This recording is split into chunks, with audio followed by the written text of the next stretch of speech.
morning, everyone. Hello. Good morning. Good morning. Good morning. Hi, Wasabi. Good morning. Good morning. I'm here. I'm awake. I'm functioning. It took me a minute because my adorable fluffy son decided I'm gonna sit right in front of mom and get all the pats and stop her from doing literally everything. So I'm a little late because my fluffy son wanted attention and would not get off my mouse or my keyboard. He's still sitting here too. He's right next to me. He's like, oh, baby boy. He's right next to me. He just wants attention. He just plopped right in front of me like, Mom, hugs and kisses, please. But I'm tired. I'm still eepy. I'm still waking up. I slept so well. I did not want to wake up. But I'm here. I'm here. I'm queer. I'm ready. Let's go. So today we're continuing on with the girl named Disaster. Last time we left off, she just about almost made it to Zimbabwe, where she was trying to go by river. Unfortunately, she fell asleep without her boat being completely secure, and she floated off to a lake, and she got stranded on like a small rock island in the middle of the lake. And wow, that's a delay. Hold on. There's a delay. There's a big delay in my chat. Okay, so there's a big delay in my chat. Alright. As soon as I need to see how much of a delay it is. I'm gonna say waffles, and I need you to type in waffles in the chat. Ready? Wait, 1, 2, 3.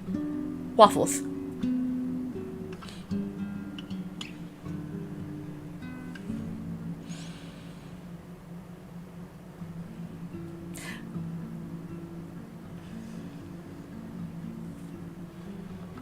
Okay, so there's like a 15-second delay. There's a 15-second delay. Okay. That's not terrible. There's a 15-second delay in my chat.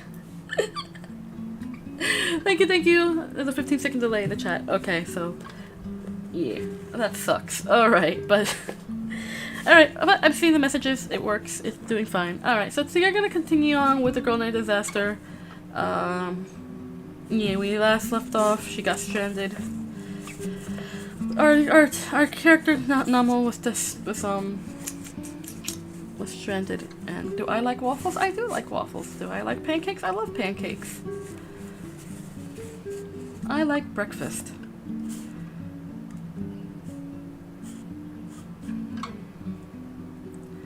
I like French toast. I love French toast. Hi Sarah, hello. I'm doing well today. I have about a 15-second delay in my chat, but I see your message and I'm answering as soon as you see it. Hello. I am tired, but I am good. I slept so well last night I didn't want to get up. The weather is still fairly gloomy, but it's clearing up slowly but surely. It rained last night too. I think that's also what happened. It made me sleep like a big baby. I was doing the reference to the song from like 15 years ago. Which song? It's...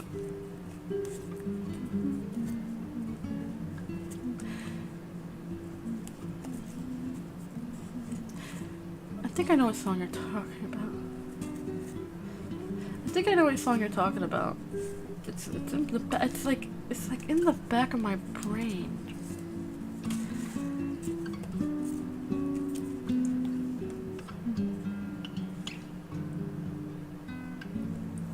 I love French toast. Yeah, I love French toast. Do you like waffles? Yeah, we like waffles. Do you like pancakes? Yeah, we like pancakes. Do you like French toast? Yeah, we like French toast. Is that the one? Is that the one I'm thinking of? Is that the one we're talking about? Ew, the vinyl black sheep. Yeah, I think that's the song. I think that's the song. I'm just gonna see in the background. Okay, that's no problem, Sarah. I'm just doing the little pre-chat before we start the story, because goodness knows I can never just jump into a story. Yeah, that's the song. Yeah, right. That's the song. I'm like, that's coming from the deep recesses of my mind. I remember that song. I used to sing that song every day. I would sing that song song all the time, every day, all day, every day. Oh my god. It was just so catchy and so peppy. And now I gotta listen to it later. Thanks for stopping. Oh my god, that was a deep memory. Now see, I know the llama song. I don't remember the llama song. Oh, that's a deep memory. That's oof. That's something I had to dig out from the deep little Rolodex of my brain. Okay. Okay, so we're gonna continue on with the story. We're almost done. We're about a little more. We're about halfway.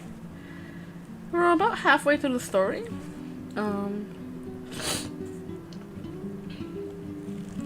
Yeah, we're about halfway. We're about halfway through the story. This book has like. Hold on.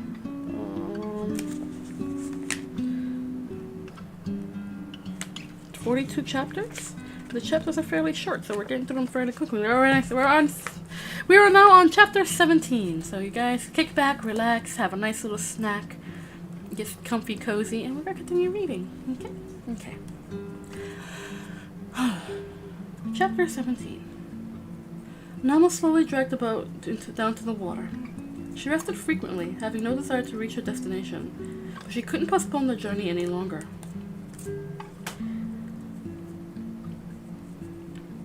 It seems you insist on me visiting you, Van Njuzo, she said bitterly, as she wrestled the heavy boat over the rocks.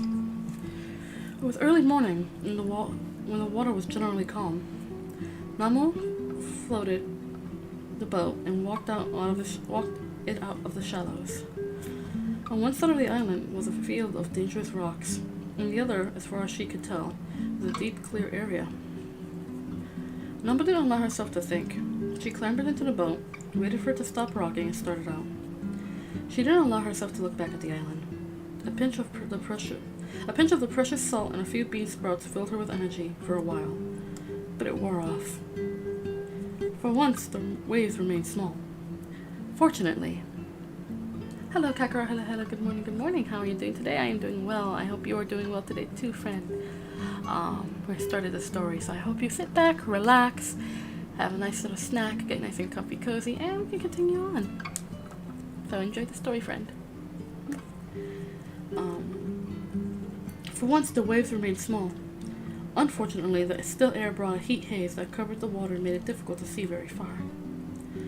Midday came and passed. Nama rested and ate more beans. They rumbled inside her stomach.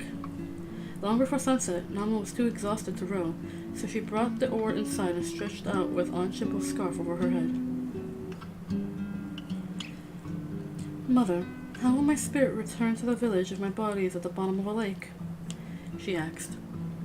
Mother smiled at her over the white tablecloth where she was spreading butter with margarine. I got home, didn't I? The paths of the body are long, but the paths of the spirit are short. Don't worry, little disaster, said Crocodile Guts, who was lounging in a chair. You've got my bow. It's made out of muko wood. Even termites won't touch it. He scratched his head and ghost lights crept over his fingers. Two Njuzu girls coiled up the table legs and bent gracefully over the cups of tea Mother had poured. They lapped at them with their forked tongues. Nama woke in the middle of the night. Mori's country spread out above her. It was a region of which she knew little. Nighttime was too full of danger to encourage anyone to relax and study stars. Mori, of course, was everywhere, but his special place was the sky. The air was still, and the boat drifted gently.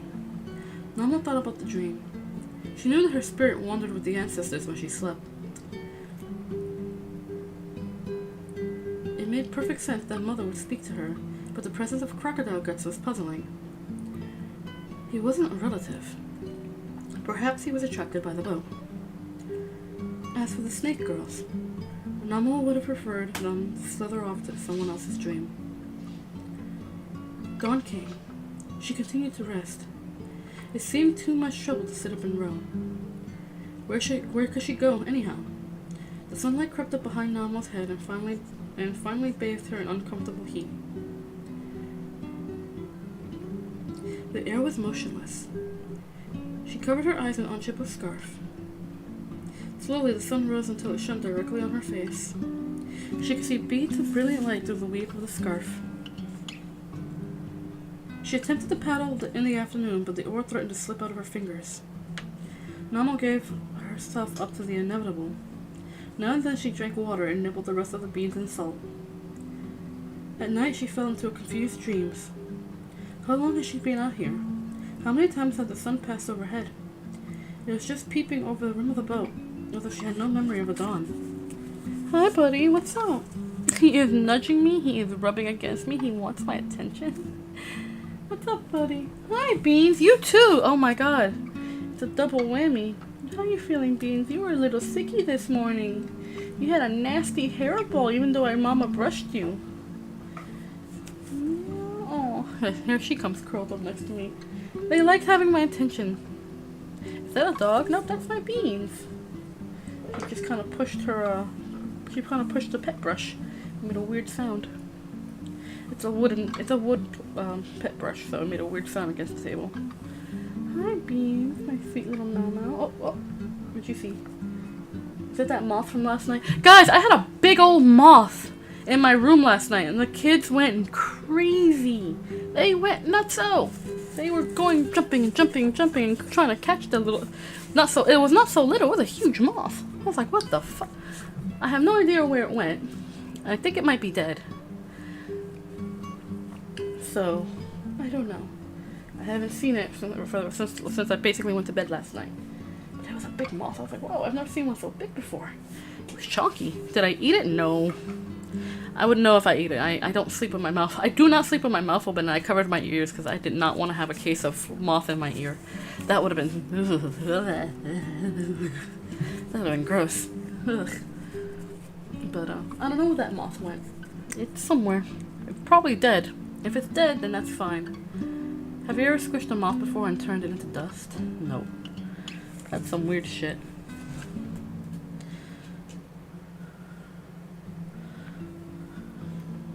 But kids are hyperactive and needy right now, so they're gonna want to jump around and stuff.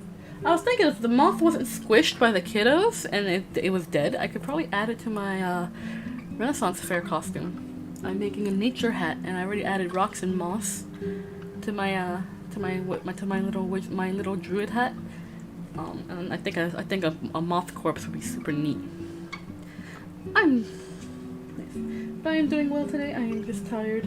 But I'm tired and catering to my needy cats. So let's go. I'm gonna continue where we were. Where was I?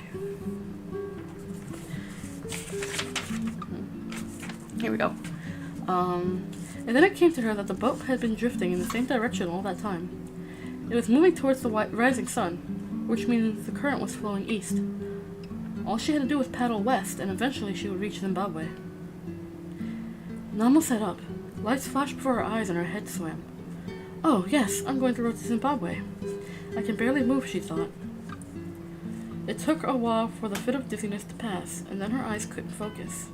A dark smudge floated over the water. Namo rubbed her eyes. The smudge didn't go away. In fact, it became clearer as the boat floated towards it. A strip of sky separated it from the lake, but it was most definitely a patch of land with trees. A thrill of terror shot through Namo. Whoever heard of land floating? It had to be connected to the spirit world. As the boat approached, the strip of sky wavered and melted away.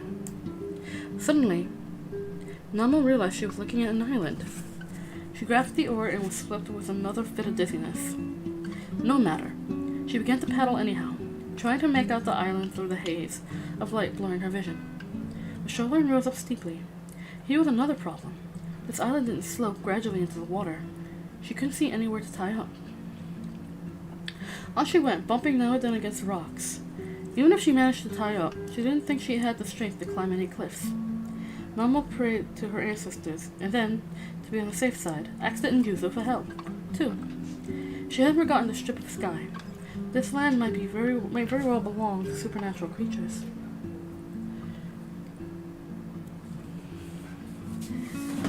As she was almost past the island, she spied a giant fig tree with long roots snaking down into the water.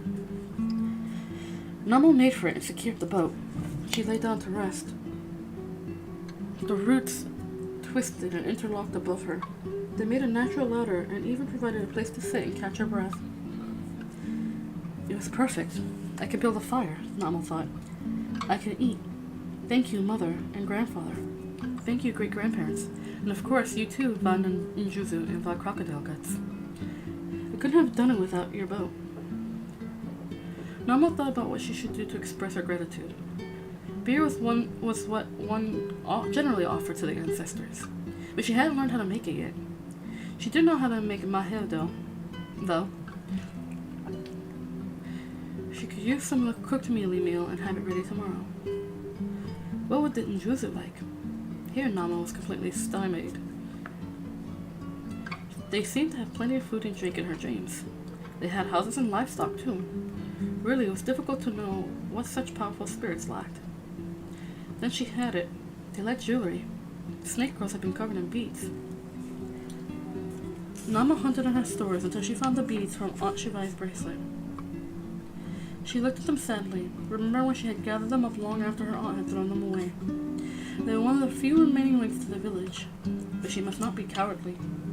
The Njuzu had brought her to this island, and would be extremely ungrateful to not repay them.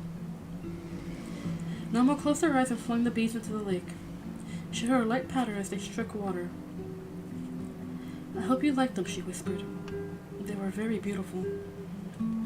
Namo made ready to climb the fig tree roots to the top of the island. She packed a cooking pot, mealy meal, and matches into the fish trap. Then she tied it to her back. Then she filled the calabash with water and began her journey.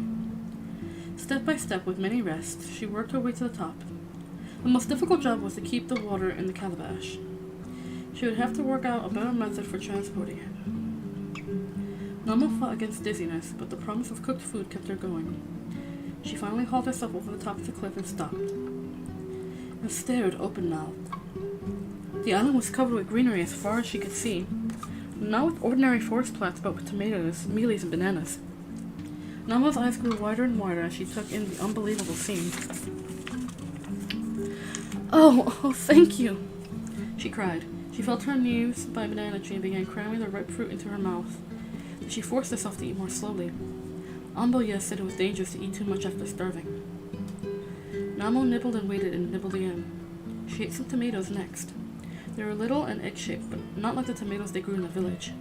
But she had seen ones like them in the Portuguese trader's garden. After a while, Namo curled up in the shade of a tree and went to sleep. She knew this was foolish.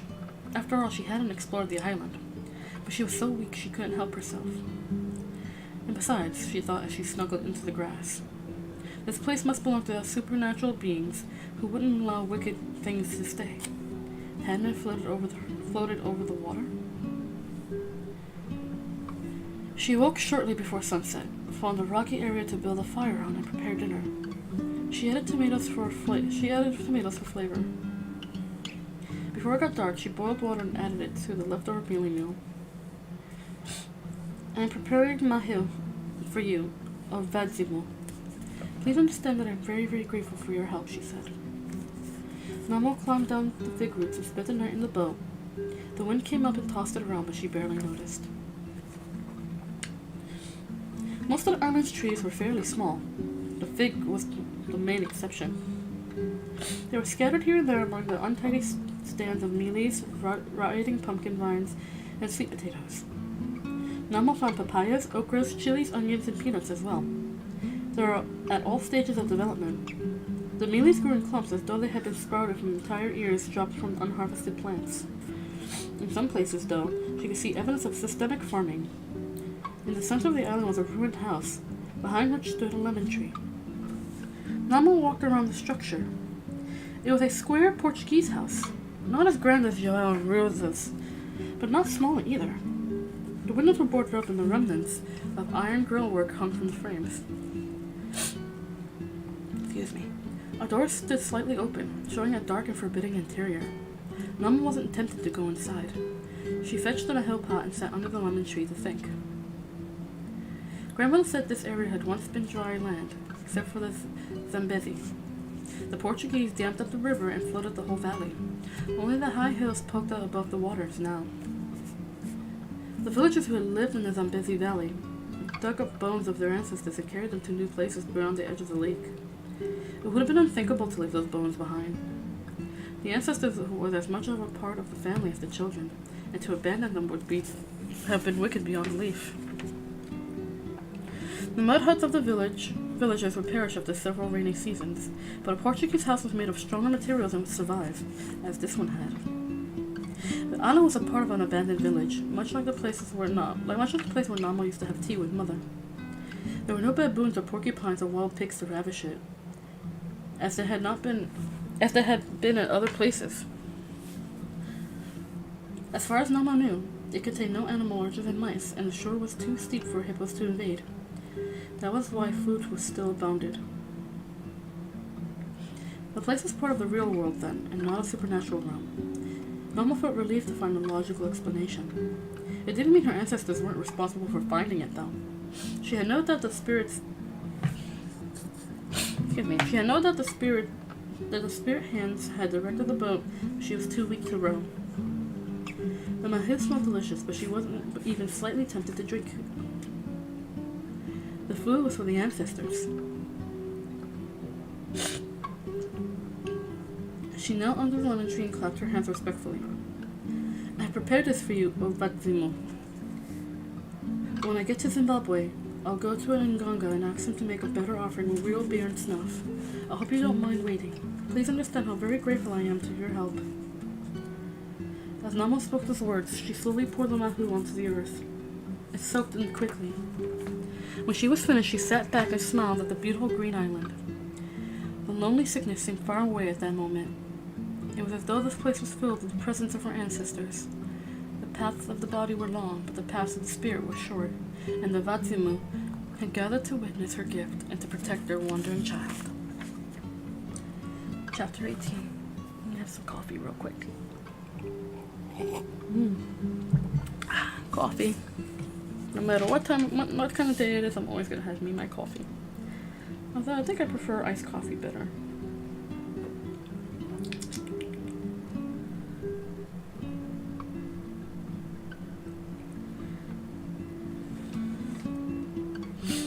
Oh, sorry. I was just looking. I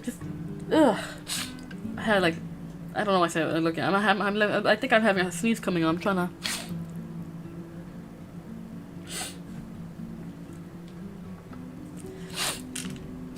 I don't know, I have some kind of sniffly sniffle happening. Hopefully it's a sneeze that comes through, because I hate that. You know, you get that tickle right before you sneeze, but you don't know if you're going to sneeze, that tickle just stays there. Not a fan. Not a fan. Let's see. Okay. Chapter 18. Yeah, she couldn't bring herself to spend the night on the island. Nama's been over every part of it now. She was sure there wasn't any dangerous animals. It was unreasonable to return to the damp boat except to bail it out, but she felt safer there. The ruined house gave her a bad feeling. She knew that in the middle of the night she would think about the door and what might push it the rest of the way open. She wedged the boat between the fig tree roots that snaked down into the water to keep it from battering against the rocks. Even so, the waves tossed her around, sometimes violently. Nama brought everything from the boat to her cooking area. She made a frame from branches and tied bundles of grass across it. This she leaned against two small trees to form a kind of shelter. With her belongings arranged to one end, she could curl up in the shade and feel almost as if she had a home. She reserved the mealy meal for her eventual trip to Zimbabwe. Instead, she feasted on the riches the island provided. With careful management, she could live there for years, planting at the beginning of the rainy season and harvesting it at its end. But of course she didn't want to stay for years. Father's family was in Zimbabwe. She thought of aunts and uncles and grandparents waiting for her there. Waiting for her there was cheering. Nama dried chilies and roasted peanuts. Sweet potatoes and pumpkins were stored for weeks or even months. She had ample food for a journey, and her supplies were limited only by the size of the boat. She made herself a grass ring for the top of her head. Now it was much easier to transport water from the lake. She only had to wedge a pot into the grass ring and climb the fig roots. Her hands were free to hold on. Years of practice kept her from spilling so much as a drop. In the heat of the day, Nama sat under the lemon tree at the highest point of the island and made twine. She found young ufudi trees, broke away the outer coverings with a rock, and pulled out the inner bark in long strips. These she had alternately chewed and rolled between her palms of her hands and her thighs. Her twine wasn't as strong as crocodile guts' thick rope, but it had more uses. She could make animal snares and lash together tools or thatching grass. In the meantime, she thought about the people who had lived here. Once this had been the top of a hill, where the owners of the ruined house would catch an afternoon breeze. At the front were traces of a wooden porch. Behind, near the lemon tree, Nama discovered a variety of unfamiliar flowers. Rosa, too, had a flower garden. Nama closed her eyes and imagined the scene. Parents sat at a table with 6 children. She felt kindly towards them, so she gave them enough offspring to be happy. They ate fish out of cans and used forks and knives. They had a nice loud radio and a cage with a parrot. And now they're gone. Nama opened her eyes. The afternoon breeze whistled through the partly open door with a mournful, far-off sound. They went back to Portugal, Normal said firmly. The Civil War had gone on for 10 years, with many deaths on both sides. When it was over, many of the Portuguese had returned home. She had tried to imagine the inhabitants of the ruined house in their new country, but she knew too little about it. Sometimes the afternoon breeze turned into a real wind. The trees shook and the waves dashed against the rocks. Namo inched the boat out of the water.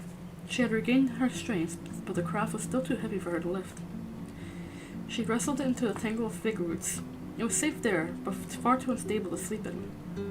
At night she had to let it down again. One evening the weather was too wild to permit this. Now what? Said Namo, perched in a curl of tree root. Hesvel, that was a big wave. The spray blew across her face. She rubbed her eyes.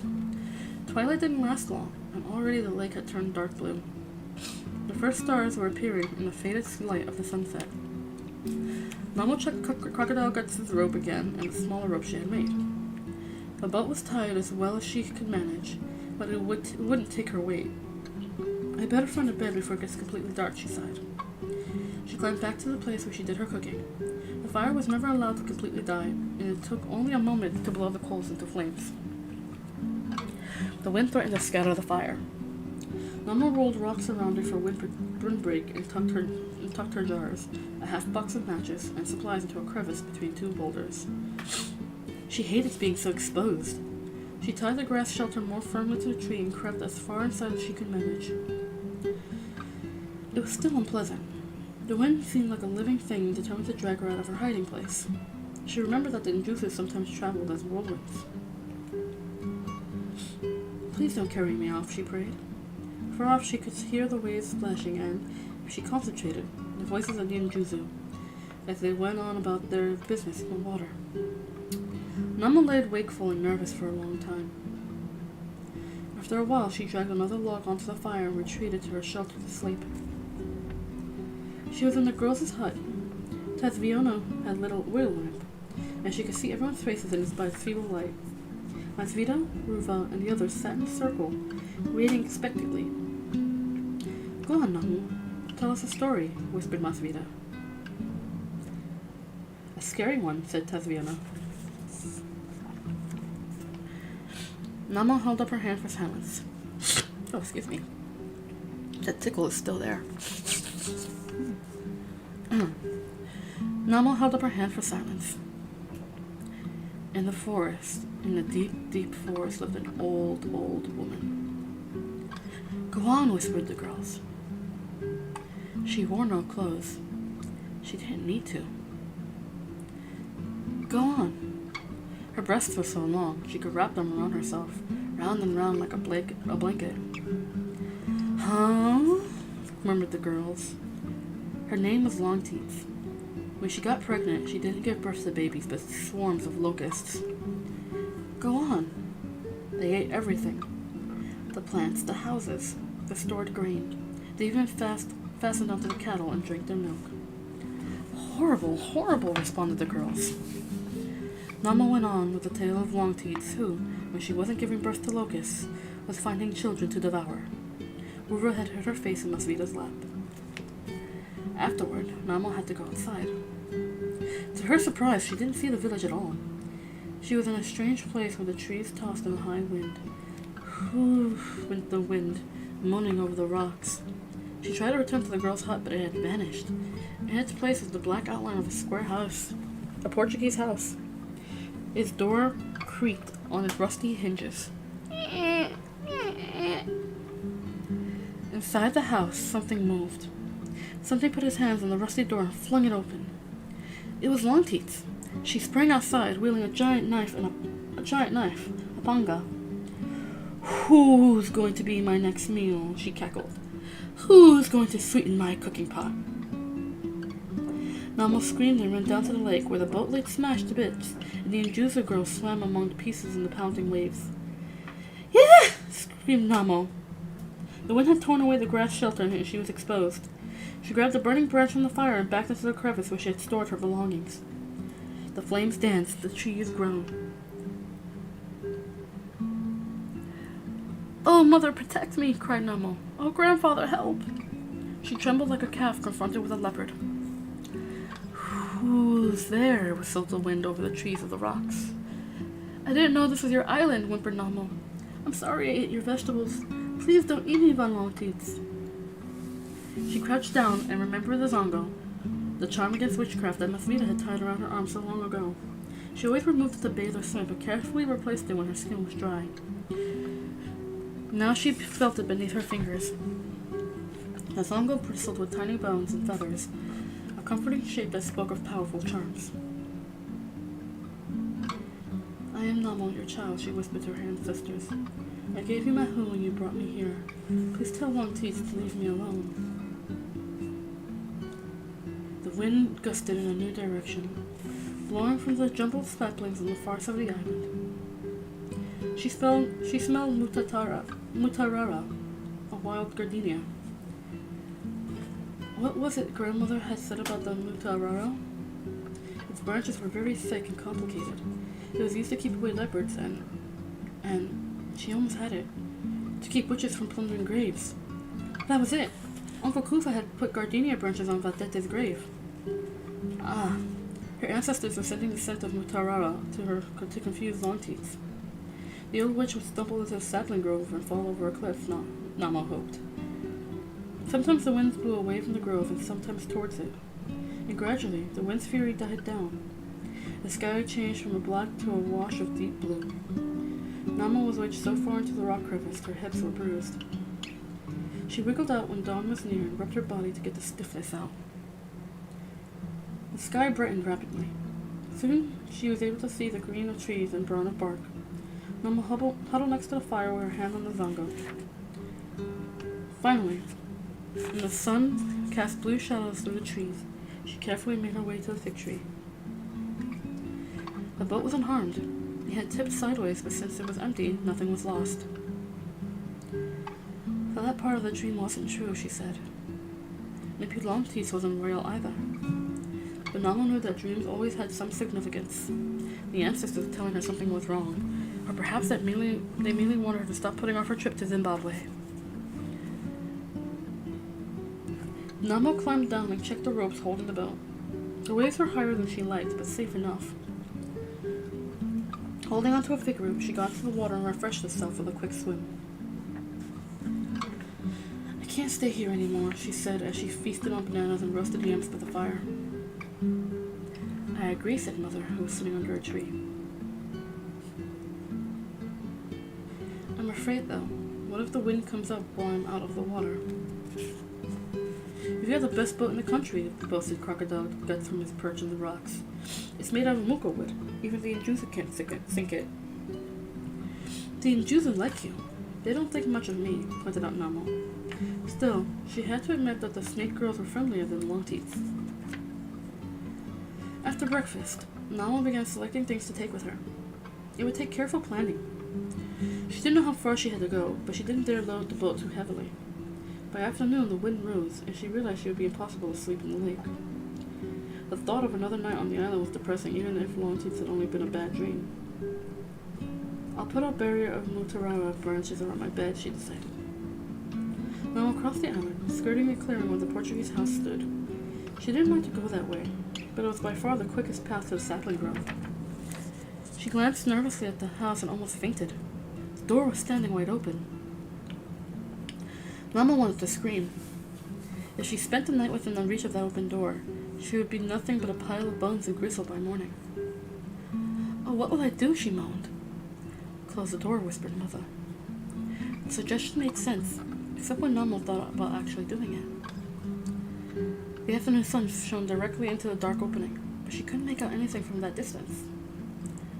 "I'll stay in the boat no matter how bad the waves are. If anything tries to get me, I'll untie the rope," she said.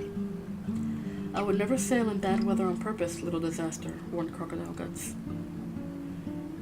Namo shifted from foot to foot, staring miserably at the door. Things weren't going to get any easier when the sun went down. "Why don't I get the Mutarara branches first?" she suggested. "Close the door now," the voices of the Njuzu girls hissed. Namo walked slowly to the Portuguese house, with Uncle Kufa's knife held out in front of her. She didn't know if knives could hurt Longteeth, but it was worth a try. Her eyes searched the dark interior. She noticed a pile of twigs and dirt. She leaned inside to grasp the edge of the door. What she had taken for twigs were bones. They lay in an orderly pattern, ribs here, legs there, showing through the remains of black pants and a black shirt. The skull sat where it should, and all was arranged on a metal frame. It was a Portuguese bed like the one João and Rosa had owned. Namo couldn't move. She stood with one hand reaching for the door and the other holding Uncle Kufa's knife. The wind began to pick up again, causing the cloth shreds to flutter. What struck Namo, when her shock began to ebb, was the peacefulness of the scene. Small tables in the shadows bore a plate and a glass. A small table in the shadows bore a plate and a glass, thickly covered with dust. The remains of a rug were blown against the wall. A wooden chest sat under a boarded-up window. It didn't look like a witch's lair. She had poured Mahel to the ancestors only a few feet from here, and they had drawn near to watch. They surely wouldn't have been comfortable in the presence of wickedness. Namo lowered her knife. She took a few deep, almost sobbing breaths. Nothing awful had happened so far, but you never knew. Dead bodies were not to be approached lightly. She squatted in the doorway and tried to sort out her thoughts. This was a Portuguese body. It was laid out carefully, not sprawled like a murder victim. She didn't know what Portuguese did with their dead, but they might seal them in houses, as her people occasionally did. Then the house or the hut was left to decay. The wind had blown the door open, though, and the man, Namo guessed there was a man by the clothes, was upset. She could understand that.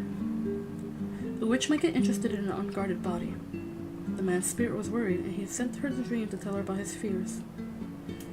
Namo suddenly understood what she had to do. "Please excuse me, Va Portuguese," she said, inching into the room. "I'm only trying to protect your grave." Other rooms lay beyond the one she stood, but Namo didn't have the courage to explore them. She went to the chest under the window and looked inside.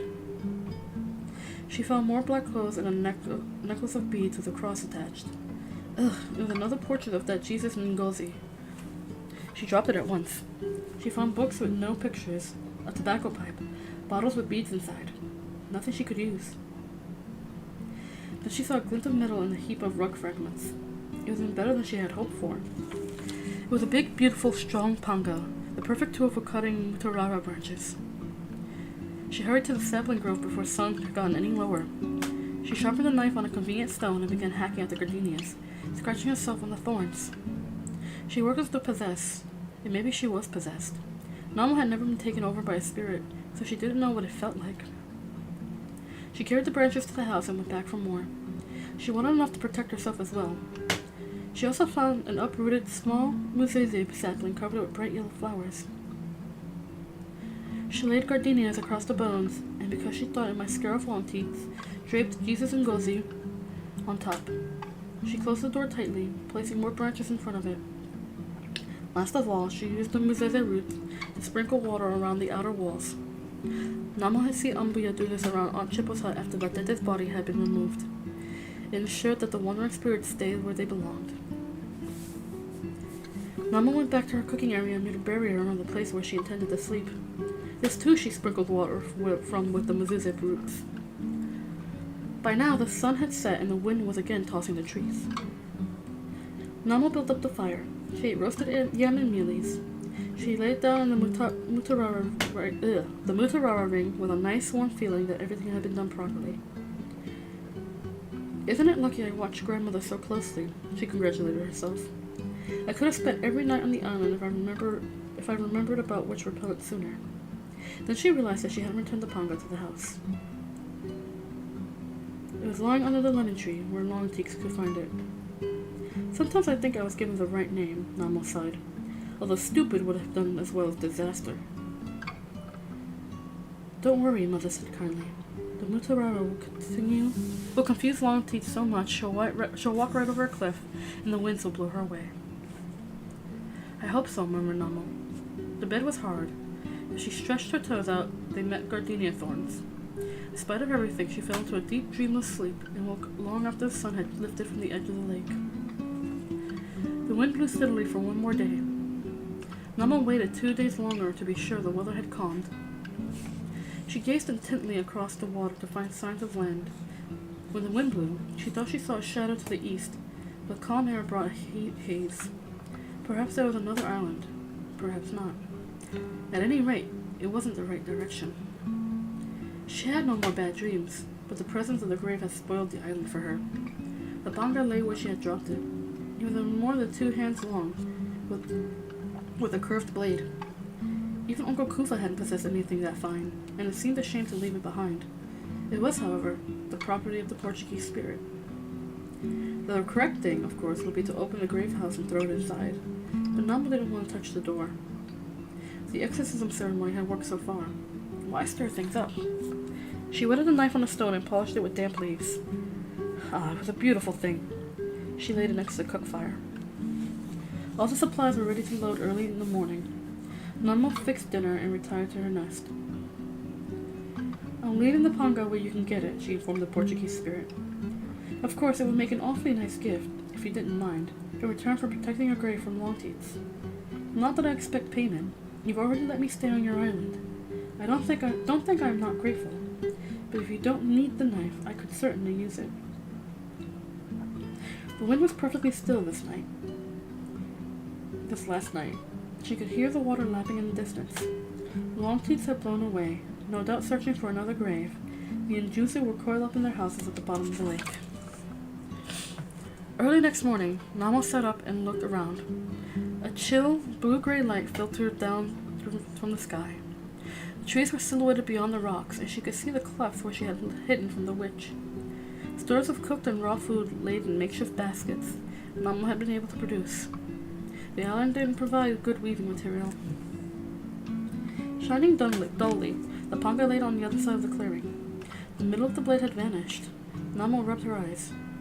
No, the blade was unbroken. It was covered with something of the same color and texture as the ground. As she watched, she noticed a mouse pilfering a basket of peanuts. It sat up with a nut between its paws, nibbling busily. Now and then it paused to check its surroundings. The light strengthened. Namo could see its whiskers and shiny black eyes. Suddenly, like a bolt of lightning, the thing on the panga struck. It snapped up the mouse, which uttered a forlorn squeak before being hurried off to the crevice in the rocks. It was a puff adder. Its yellow and bronze patterned body had faded easily into the rocks. Namo was startled but also impressed. Puff adders came from the spirit world. Though dangerous, they were even-tempered and slow to anger, faithful to their chosen homes and bringers of good harvest. The message was perfectly clear. Nama had drawn the mouse with her stores of peanuts. The spirit that possessed the snake had accepted the present and in return had given her the panga. "Thank you," she cried, clapping her hands in gratitude. The knife could mean the difference between life and death. Nama made her final breakfast and scattered some of her precious mealie as a sacrifice to whatever ancestors might be present. "You have some too," she told the Portuguese spirit as she gave him an extra helping. Then she quickly bailed at the boat, loaded it, and cast off, paddling away from the rising sun. Occasionally, she looked back, somewhat regretfully. The island had given her a much-needed rest. She could have lived there forever. She could have built her own hut to shelter from the rain and devised fishing lines to satisfy her need for meat. But the one thing the island could never provide was company. Spirits were thin fare compared to people. They didn't breathe comfortably in the middle of the night, and they couldn't hold her in their arms. Not even Mother. The island slowly dwindled until it disappeared in a glimmer of light. Now she was truly alone on the water, without a trace of land and with no idea how far away it might be. But at least, Mama reminded herself, she was paddling towards Zimbabwe. Chapter 20. All day Normal toiled, with pauses to rest and eat. When she stopped, the boat very gently drifted east. She wore a basket on her head when the sun bothered her. On and on she went, singing to pass the time, or talking to Mother, crocodile guts in the Njuzu.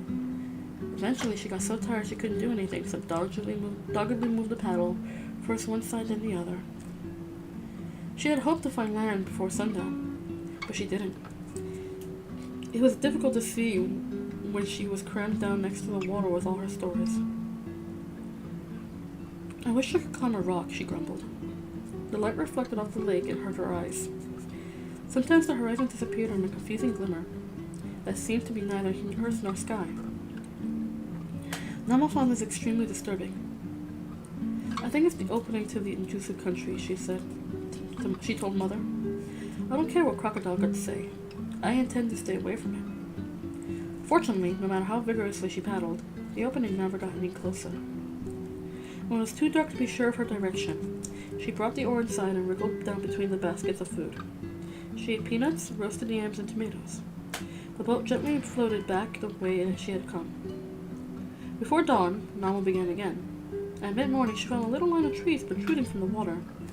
They must have grown on top of a hill before the river was dammed.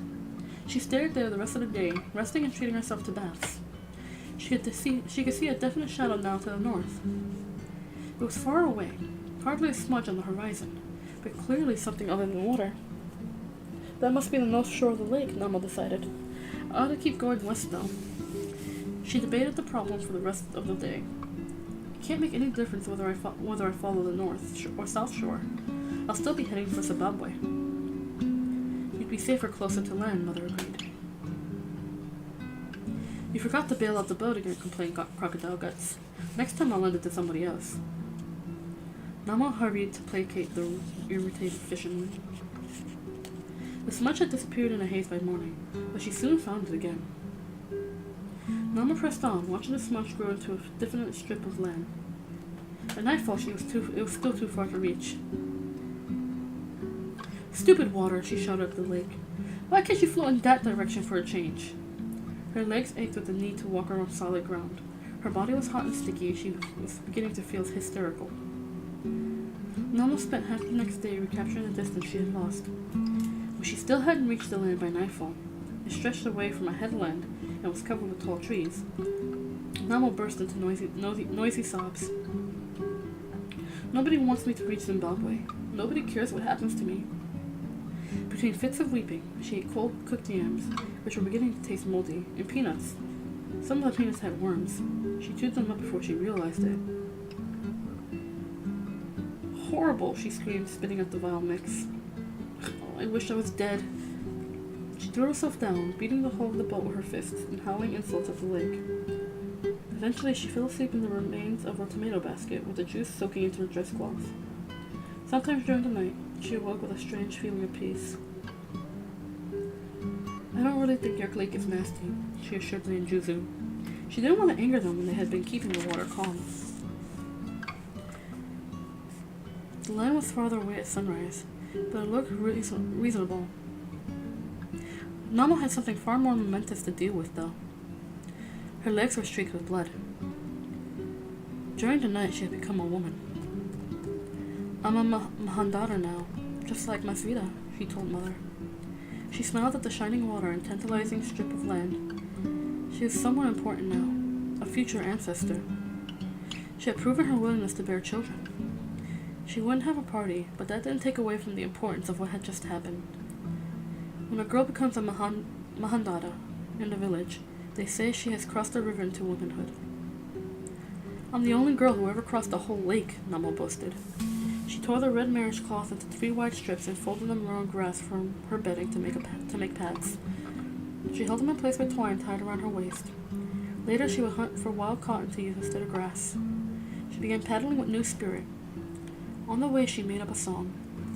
I am Namo, a tree full of fruit, not a weed.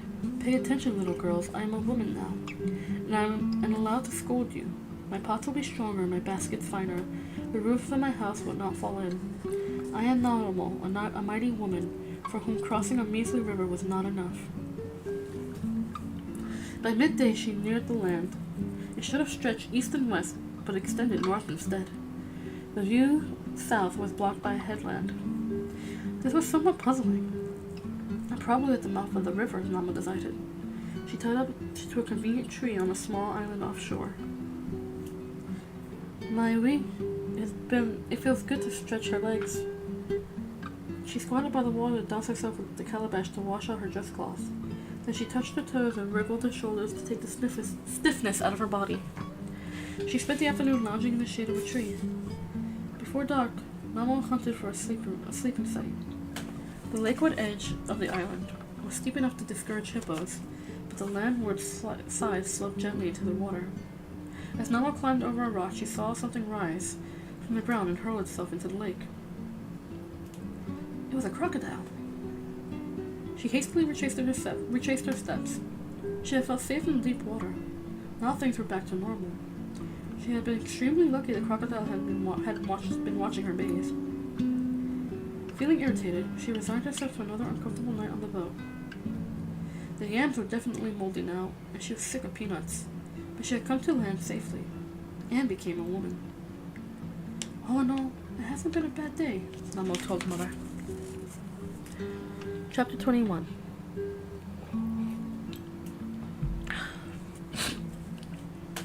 Namo rounded the headland and saw, to her relief, that the shore did extend west. She paddled vigorously, looking for signs of people in the early morning light. She sniffed the air for cook fires. A troop of baboons trotted along the bank to observe her, and the males uttered threatening cries. Springbok, duiker, and waterbuck hid in the shadows of musasas. Shoko, vervet monkeys, leapt from tree to tree. But there were no people. Namo went ashore at midday. She built the fire and boiled mealie meal with the remains of her tomatoes. She wasn't discouraged. She had only to keep going. Eventually the huts, fields, and brilliant lights of Zimbabwe would appear. Namo filled one of the pots with live coals and perched it in a pool of water at the bottom of the boat. There was no use wasting matches until she knew how far she had to go. After 4 days, she came to the end of the land. Namo was horrified. What happened to the shore? Beyond lay nothing but featureless water. She directed a boat around a peninsula and began to paddle east. She searched the distance anxiously for shadows that would surely connect the trees and rocks with the abundant animal life to the north shore, but it never appeared. At least the current's with me, she muttered as the boat slid along. She camped again and hunted for food rather than depend on her stores. As long as she kept busy, she didn't have to think about the significance of her new direction. Finally, after throwing her way through a cluster of rocks surrounded by foam, she came again to an endless stretch of water. With a pounding heart, she turned south. When she spotted a small island at the end of the headland, she couldn't avoid the truth any longer. There was the place she had taken a bath. There was the branch she had tied up to. The low-hanging tree was unmistakable. Yes, she even saw the same crocodile watching her with yellow, slitted eyes. It's another island, wailed Namo. Lake Borabasa was so huge it could contain a place this large and still gave no hint to where the shore might be. I hate you, she screamed at the big island. What are you doing out here? Or aren't you in Zimbabwe where you belong? Snap! The boat jolted in a sickening way. Namo had been paddling rapidly, not paying attention. The boat had driven right onto a sharp-edged spur of rocks just under the water. Namo wrestled her free, but water began to seep in at an alarming rate. One of Crocodile's Gut's old cracks had opened up. She had no time to waste, so she drove the craft towards a low-hanging tree. The crocodile fled into the lake as she approached. Namo dragged the boat out of danger and sat down to catch her breath. I shouldn't have insulted the big island, she moaned. Aunt Shippa had often scolded her for speaking without thinking first. It was always dangerous to say bad things about an unknown place. Who knew what spirits were listening? Well, I really got myself into a mess this time, she told Mother. I wrecked the boat. I'm nowhere near Zimbabwe, and my only neighbor is a big hungry crocodile. Namo soon discovered she had more than one neighbor, however. As she unpacked the boat, she saw a furtive movement in the bushes. She grabbed the punga and watched the shadows with her heart pounding. After a few moments, the bushes moved again. A shrill bark made Namo jump back with the knife raised over her head. This was followed by a soft churring as though someone was talking to himself. Go away! Shouted Namo. The creature uttered 4 or 5 staccato cries and retreated. It was a baboon. Namo realized at once she had a serious problem. Baboons could destroy her entire food store in a matter of minutes. Normally she could have floated the supplies in the boat, but the crack made this impossible. Why didn't I see them last time I was on the little island, she wondered.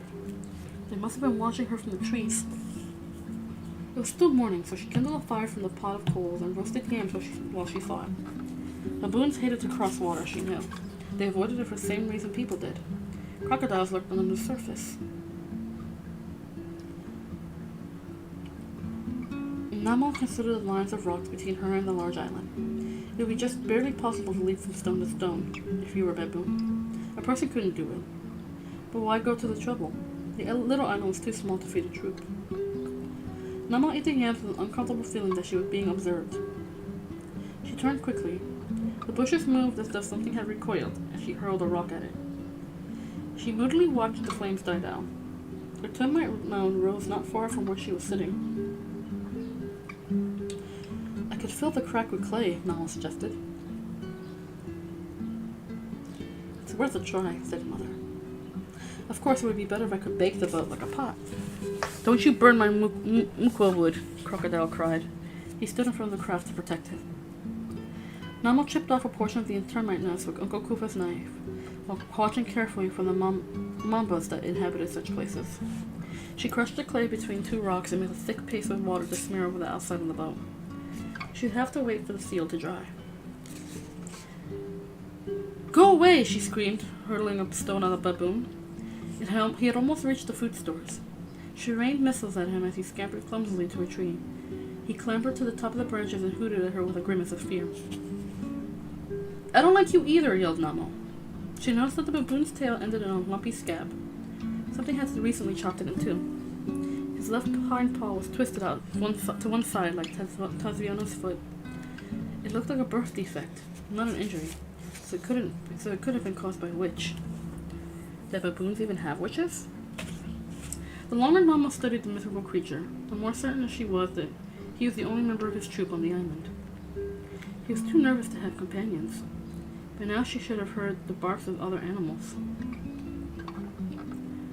He must have been chased away by something extremely frightening to make him cross the water. She wondered what it was. Now he was trapped. Unless he worked up the courage to return, he would starve. It's not my problem, Namo said, turning her back. She applied another coating of termite mud, turned the boat over, and winced when she saw the damage caused by the spur of rock.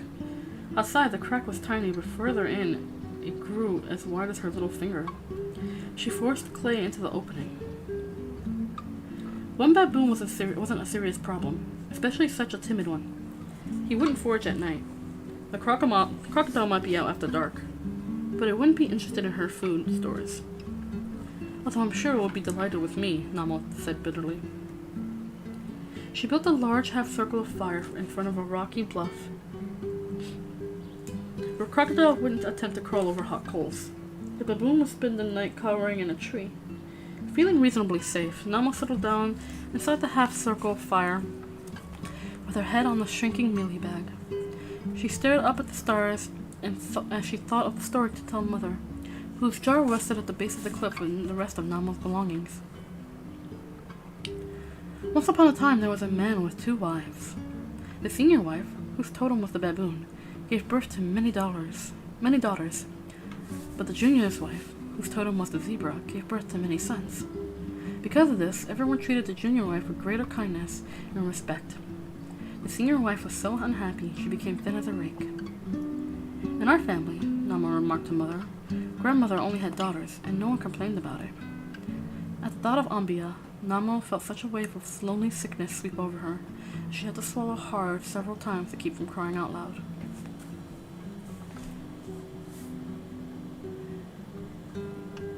Hello, John. Hello. Welcome.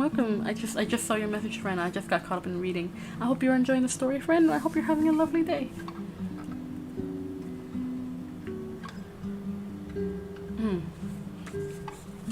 One day, Namo said when she had recovered, a hen belonging to the junior wife wandered into the senior's wife's hut and broke 3 pots. Ah! See what your animal has done, cried the older woman. An ordinary chicken wouldn't hunt out my things and break them. A witch must have trained it. What kind of family do you come from? Retorted the younger woman.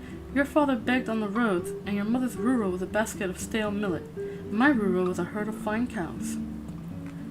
Be quiet. You bring shame upon all of us with your fighting. The wives were scolded by the oldest woman in the village. And 2 wives went into their huts to sulk, but the next day the older woman sang a loud song as she grounded mealies into flour. One might plagued with someone whose mother was a witch, who scoops up water with the tail of a hyena. Ihe. Her ears are round as dinner plates, and her skin feels like the bark of a tree. The junior wife heard the words, and she was meant to do, and became very angry. The next day she ground mealie meals and made up a song. Ihe. The women in this area have no brains. Their lips hang open like cooking pots. Their hair is grass left over from the dry season. Their skin feels like a burnt logs, and their nostrils young like old warthog burrows. Every day, one of the other wives would make up an insulting song. Everyone in the village was secretly amused by the battle, and only the husband was unaware of what was happening. Finally, the junior wife became so angry she crept into the senior wife's hut and dropped a chunk of baboon meat, the older wife's totem, into her cooking pot. That night, at dinner, the senior wife suddenly began to grow hair. She sprouted a tail, and her nose stretched out very long. Barking like a baboon, she ran off into the forest. Everyone was horrified. They suspected what had happened, but no one had any proof. The daughters of the senior wife went into the fields to work the next day. They took the youngest girl, who was only a baby, with them. She cried out loud for food, and at once a female baboon burst out of the forest and snatched her up. She breastfed the baby, laid it on the ground, and ran away. After that, the daughters took the baby to the baboon mother every day. Still, they were afraid the creature might run away with the child, so they told their father what had happened. He went to the Nganga for help. The Nganga put a poison on the banana and left them where the baboon mother could find them. She vomited up the chunk of baboon meat and turned back into a human at once. Now everyone learned about the nasty trick the junior wife had played. The husband sent her back to her parents and gave all her jewelry to the senior wife. Namo added wood to the ring of fire. In spite of the precautions she had taken, she was too nervous to sleep. Her father's totem, and therefore hers, was Shumba, the lion, or so grandmother believed. That's what he told me anyhow, she said. In my opinion, it should have been the hyena. Don't look like that, little pumpkin. I'm sure you aren't related to hyenas. Namo's clan name was Gurondoro, which, grandmother explained, meant the people who wore the Ndoro. Ndoro were round discs worn by kings. Namo rather hoped this meant she had come from a royal family, but grandmother said that the old kings had dozens of wives, so of course they had a multitude of children. Some of the descendants were fine people, but some inevitably turned out to be lazy parasites, like your father, grandmother added. Because Namo's totem was a lion, she wasn't permitted to eat one. As if I would try, she said, smiling at Mother's jar. People who ate their totems lost their teeth or went blind or became sterile, or occasionally turned into the forbidden animal. It was extremely easy to avoid eating lightings, so Namo never worried about it. Grandmother's totem was Moyo, the heart, which meant she wasn't allowed to eat the heart of any creature. On Chippo, Aunt Shivai and Mother's had been Shiri, the bird, which would have been an enormous problem if it hadn't meant any bird. Fortunately, the ban applied only to the fish eagle, who carried Mori's messages. Uncle Kufa, therefore, his children, weren't allowed to eat the gumbo, or leg of a cow. They couldn't eat any other part. They could eat any other part of the animal, though. Since cattle were almost never killed, difficulty rarely came up. Namo listened to the totem, Lutupo, and clan name, Chidao, of everyone in the village. It was important to remember this information so she wouldn't marry a relative by accident. Tezviona's Lutupo, let me see, is... Namo stopped in consternation. Tezviona's totem was the baboon. If Tezviona ate a piece of bamboo meat, she would turn into the animal because she had a twisted foot. Namo sat up and scanned the dark trees at the top of the cliff. Don't be foolish, it's only a stupid animal, she thought. But she could never remember seeing a baboon that deformed. It wouldn't have survived. It's not my problem, Namo decided, firmly putting the idea out of her head. She lay back down and presently drifted off to the first of many fitful periods of sleep. Hi, Claria. Hello. How are you doing today, friend? I hope you are enjoying the story. I hope you are having a lovely day. I'm gonna keep on keeping on. Yum, coffee. Chapter 22. The lake was soft. The lake water softened the clay. Namo had so carefully applied. She had to paddle furiously after the crack opened again. She managed to grab an overhanging branch when she got close to shore, but the baskets got wet and even the mealie bag was dampened. It was nearly empty anyhow. Namo scrambled onto the large island and pulled out her stores before they were ruined. She guided the boat along the shore until she was able to drag it up the sandy beach. Then she rested under a musasa tree to consider the situation. At least I'm not in as much trouble as the baboon, Namo said to Mother. She could see him going over her campsite on the little island. He smelled the ground where she had prepared food and devoured the pumpkin skins ravenously. Namo knew home was able to support a baboon troop, monkeys, and many kinds of antelope. It could support her too. The problem was what else lived on the large island. Something had frightened the baboons over the treacherous rocks. Maybe it was a snake, she said hopefully. Baboons went into screaming fits if they saw a snake. Namo was capable of going into screaming fits herself, for that matter. But she did have common sense. Snakes left you alone if you didn't upset them. Most of the time they ran from you just as fast as you ran from them. I might have to live here until someone visits the island, Namo decided. She couldn't possibly attempt a long trip with the boat in its current condition. The thought of the crack suddenly opening out of sight of land made her feel sick. She had seen no one fishing all the time she was on the lake, but that didn't mean it didn't happen. Or I can make a boat, she said. Now you're talking, said Kakata Guts from a seat by the Inchuse hut at the bottom of the lake. You make a boat out of muku wood. It's so strong even the termites won't touch it. He scratched his hair and ghost light crept all over his fingers. Namo shook her head. She was on friendly terms so far with the spirit world, but she found its presence frightening. For a moment she actually saw the fisherman as he lounged in his watery kingdom, and then Juicer Girl poured him a pot of beer. Thank you. It's good advice, Namo said politely as she made sure she was surrounded by real trees and real sunlight. She had a panka, and Uncle Kufa's broken knife. Surely, with careful work, she can fell a mukwa tree and carve it into a shape of Crocodile Guts' boat. She felt immensely cheered by the plan. All she had to do was survive until the craft was finished. It might take a long time, though. To be on the safe side, she ought to plant her uncooked pumpkin and mealie seeds. She balanced the baskets in the branches of the musasa tree. It wasn't a good storage place, but it would have to do. She needed to find a campsite and shelter before dark. Namo cautiously made her way away from shore. Now and then she stopped to memorize her surroundings. The lake quickly became hidden by trees, only occasionally appearing when she climbed over a boulder. She picked a large fig tree near the water and an oddly shaped pillar of rocks as landmarks. The farther she got from the lake, the more nervous she had become. The place was too quiet. She flicked off a few ticks that had brushed onto her dress cloth. They were large and hungry, probably left behind by an antelope.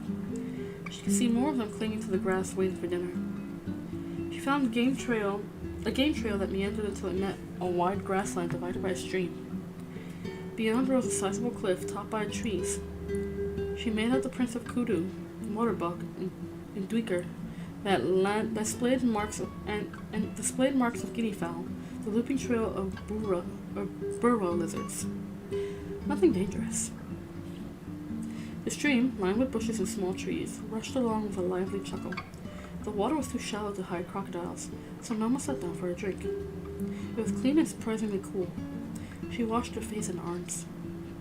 When she got closer to the cliff, she saw it was pitted with small caves. Many crevices and cracks filled with plants ran down its face. She found much evidence of baboons, though they were absent at the moment. In a clearing between the stream and the cliff were two enormous mutiti, or lucky bean trees, growing close together. Heavy branches stretched out almost at the right angles to the thick trunks and gave Nama an idea of making a platform. Lucky beans didn't attract animals because their seeds, although beautiful, were poisonous. The trees would make a fine refuge. The platform would take days to build, though, and Namo needed a place right now. She set about exploring the cliff. Everywhere was the stink of dassies. They perched on boulders and squealed at her furiously before retreating. Their favorite places were painted with a thick coating of urine. She climbed up farther up. She could camp inside one of the caves and watch the grassland for predators. Predators. What had frightened the baboons on the little island? Namo couldn't cope with the luck that she had on the Injuzu island, where she had found so much food. This place was too large. One excellent reason for living close to dassies was that they would give a swift warning if anything dangerous was in the neighborhood, and providing an alternate meal for whatever was hunting. Halfway up, Namo found a low cave partly filled with a drift of sand. She poked the bongo around inside to drive out anything that might be lurking. The only thing she dislodged was a large scorpion, which she hurriedly flicked down the cliffside with a knife. Well pleased, Namo returned to the musasa trees by the lake. Termites had already found and attacked the baskets. She knocked them off, getting several bites from the soldiers in the process, and holding belongings to the cliff. When she had everything stored at the back of the cave, she built a fire, boiled pumpkins, and toasted a few soldier termites she cornered in the baskets. It gave her a melancholy pleasure to eat the creatures that had so recently tried to bite her. Namo spent the rest of the day scouting the area she had chosen for her camp. She found several other small streams. They had been much larger, but the rainy season was already 2 months past. She noted a number of mutowa trees with rough, scaly bark. Their sticky sap could be used to trap birds. She found gourd vines to make more calabashes. Food plants close to the camp has been picked clean by the baboons, but she could forage in the woods as they did. And unlike them, she could fish and trap game. That afternoon, Namo cooked the last of her mealie meal. It was damp and would spoil anyhow. She would have to conserve as much of her other stores as possible for the dry season, which was coming. It made her sad to empty the sack. Aunt Shavai and Aunt Trimple had grown this grain. She and Masvita had ground it. It had been made with the many, many hands of the village, and when it was gone, she would have no more food that had been touched by her people. But the bag had been woven by them. Namo stuffed it with dry grass and took it to the cave to use as a pillow. She could wrap her arms around it and burn her nose so it didn't smell. She gathered a heap of rocks by the cave mouth because she could hear the barks of the baboon in the distance. She backed into the opening and watched the forest on the other side of the grasslands. The baboons straggled out from under the trees in the slanting gold light of a late afternoon. In little groups they came, talking and shouting. The young bounced around like the adults, ambushing one another, rolling in mock battle, and shrieking for protection when an older animal lost its patience and bared its teeth. Little black babies clung to their mothers' stomachs, while older brown ones rode on their mother's back. There were so many of them, Namo couldn't count that high. They paused to drink at the stream. They jump over the water and past the lucky bean trees. They found the cook fire and stopped short. Namo held her breath. A large male shouted a challenge. His eyes flashed white, and his big fangs yawned. The message was perfectly clear. Come out whoever you are so I can rip you to shreds. Oh, Mother, whispered Namo. She had expected the baboons to nest in the far trees. It was clear from the gatherings below that they intended to climb the cliff. They would pass right by her cave. Namo had a sudden vision of the male baboon discovering her presence and deciding to remove the intruder. Namo wriggled out and stood at the narrow edge of the mouth of the cave. The troop down below reacted instantly. Several males gave a loud threat call. Ooh, ha, ooh, ooh. Females gathered up the babies with cries of alarm. The large male by the cooking fire puffed at his fur until he looked twice as big. Ooh, ah, ah, ooh. Go away, shrilled Namo. She looked frantically for a quick way up the cliff. She hurled the stones she had piled at the mouth of the cave. One caught the male at the face. Wah! He barked, jumping back. The baboons milled around, obviously upset by the strange creature in their sleeping place. They swayed back and forth, eyeing Namo. Then, as the sun went down, they suddenly made up their minds and headed for the trees at the edge of the grassland. Their outraged barks floated back on the evening air. She had won! She had driven off a huge baboon troop. She slipped back into the cave and let her pounding heart settle down to its natural rhythm. She felt like vomiting, so great had been her fear, but she had won. I, Namo, have taken the cliff for my own, she said, and the island. This is Namo's island. I am the boss of all baboons. Later, when she listened to the hoot of an eagle owl, the hiss of a gannet, and I heard her grunting of a foraging honey badger, she didn't feel quite as confident. The night was full of activity, some harmless, some not. A dassy screamed as it was killed by some unknown predator in the dark. I'll get started on the treehouse in the morning, she promised. The cave wasn't really comfortable. The ceiling was too low and she hated the feeling of being trapped. Something kept crawling all over her body, flicking its antennae as it puzzled over the addition to its home. Namo didn't fall asleep until the first streaks of dawn appeared in the sky. Chapter 23. So much work to do. Namo had to find food, build a shelter, dig a garden, cut down a tree, and carve it into a shape of crocodile guts' boat. The boat and garden would have to wait. Even the shelter was less important than an immediate food supply. She didn't dare use up her stores from the Injuza island until she was certain she could replace them. The raiding season was past, and so, therefore, was the largest supply of vegetables. Still, on the stony slopes of the hill she found many small zenza bushes. Their roots could be roasted like yams and even eaten raw if she was really hungry. In the marshy ground where the stream met the lake, she found dense patches of sedge. The small brown tubers under the soil would be available throughout the dry season. Wild spinach, moa, was still present although sparse, and several varieties of wild beans had escaped foraging baboons. The beans were dry, but she could soak them. On termite mounds, Namo discovered jabvane bushes with purplish-black fruit, and in dense thickets near the water grew brambles with dark, sweet berries. She found wild loquats and waterberries, monkey oranges, and marula. All had been plundered by baboons, but quite a lot of food was left. Namo noticed that some trees were hardly touched, and when she tasted the fruit, she understood why. The animals had eaten so much they could afford to ignore food that tended to be sour. Later in the dry season, they wouldn't be fussy. Namo collected a basket of pale yellow marulas from the ground and returned to her cook fire. In the middle of each fruit was a nut that, broken open, produced 3 edible seeds. Namo craved oil, so she ate the seeds right away. Some of the white pulpy fruit she also devoured, and some she boiled to make a drink for later. She found a number of large grasshoppers, pulled off the heads to remove the guts, and roasted them on a flat stone over the fire. She tossed them in a basket to knock off the wings and legs.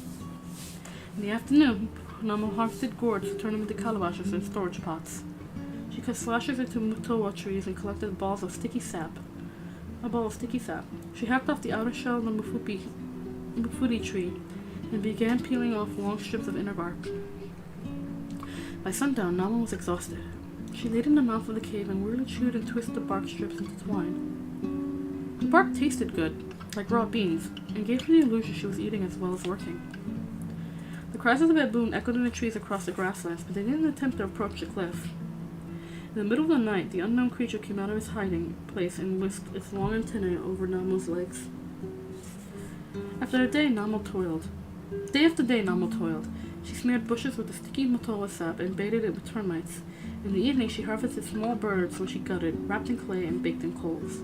When the clay cracked, she pulled it off along with the feathers and devoured the small morsels inside. She installed fish traps in the stream and set twine snares along small game trails.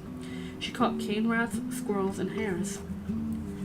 Every day she spent as much time as possible constructing a platform in the lucky bean branches. Namo cut down small straight trees. She worked very carefully because she didn't dare damage the banga. She hauled poles up to the lucky beans with crocodile guts as rope and experimented with various configurations until she had a floor that was more or less level. She bound the poles together with twine. Next she covered the platform with a thick layer of thatching grass. It was beautiful. Namo went back on the springy grass with a sigh of satisfaction. No more cold, lumpy sand. No more feeling cramped like a worm in a nut. She began to plan all sorts of refinements. Upper platform to store food, a rope ladder, a barrier of thorn bushes, a thatched roof to keep out rain. Rained. Namo stopped in horror. The rainy season was months away. She had to be away long before it began. When violent storms arrived, the waves on the lake would become extremely dangerous. Namo looked up through the dark fan-shaped leaves of the patch of bright sky. As long as she kept busy, she could thrust away the thoughts of her real predicament. Now they rushed back. She was alone on this island. Now and forever. She would slowly grow old, without family or children, until she was too feeble to climb the tree. Her eyes would grow too dim to find water, her fingers too weak to dig for yams. She would starve like the baboon on a little island, unless a predator found her first. No, I will build a boat and sail away, Namo cried stoutly. I am Namo Jongwei, whose totem is the lion and whose people are descended from kings. I am a woman, not a little girl. I have mother and crocodile guts for company, and the injuzu. The injuzu still made her uneasy. For a moment she saw them gliding out of their huts with archivized beads twined around their long bodies. She climbed down the notches she had made in the lucky bean tree and went back to the boat. She had already ring-barked a thick mukwa tree to cut down later. She wandered to the tip of the large island and got a surprise. The water level had dropped during the night. Even she could jump from rock to the little island now. The baboon must have escaped, she thought. When Namo shaded her eyes, she could still see him crouched under a tree. He watched her dully. She threw a stone to get his attention, but he didn't react. It's not my problem, Namo declared, returning to her campsite. She moved everything to the platform and began working on her ladder. Once upon a time, there was a wealthy man and wife with only one daughter, Namo said as she alternately twisted and chewed the fuki bark into rope. She had calabashes of water and boiled marula juice, a pot of toasted grasshoppers, a bag of zenza roots, and a small grass mat covered with ripe brambleberries. Higgledy-piggledy in the branches were wedged baskets of supplies, and on the corner of the platform, protected on two sides by branches, was Mother's picture weighted down with stones. Namo had to guard the picture carefully because the paper was tempting to termites. She normally kept it sealed in a jar with a tight-fitting lid, but the afternoon breeze was so pleasant that she brought Mother out to enjoy it. The man and wife told their daughter not to speak to any young men, she went on. You are too good for the donkeys who live in this village, they said. You must wait until we find someone suitable. The girl obeyed. Many young men tried to court her. They brought her presents and told amusing stories, but her parents wouldn't give her permission to speak. No matter how hard the young men tried, they couldn't make the girl react, and so one by one they gave up and found other wives. After a time, the girl became discouraged. All my friends are married and have children. I think my parents don't want me to get married at all. But she was a good daughter. Whenever a new suitor showed up, she obeyed her parents and kept her mouth shut. Namo considered the rope she was making. Her first attempts at a really long strand had come apart, but she was getting the hang of it. She paused to wash the taste of bark from her mouth. One day, a poor boy from another village heard about the girl. Please make me a pot of rice and cowpeas, he asked his grandmother. I'm going to court the girl who won't talk to anyone. Grandmother laughed and said, What makes you think you'll succeed where everyone else has failed? I've got a secret plan, he replied. If you want to waste your time, it's fine by me, he said grandmother. She made him a big pot of rice and cowpeas, and he set off the next morning. He sat down next to a kebab tree near the girl's house and began stripping off the bark. After a while, the girl came out and saw him making rope from the baobab bark. She walked past him several times, but he never looked up at her. When mealtime came, he ate with one hand while still making rope with the other. She went home and told her parents. There was a strange boy making rope out of the baobab fiber. I walked past him several times, but he wouldn't look up. Put on your best clothes and jewelry, suggested her father. Then see what he does. The girl put on her best clothes and jewelry. Her mother combed her hair and oiled her skin. The girl sat on a rock near the baobab tree for hours, but the boy never looked up.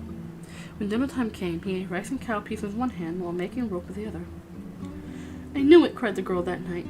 You've made me so long to get married, I've turned into an old woman. Hush, soothed the mother. Everyone knows you're the most beautiful girl in the village. Take him some food tomorrow and see what happens. In the morning, the girl again dressed in her best clothes. She cooked fine white salsa and spicy red relish.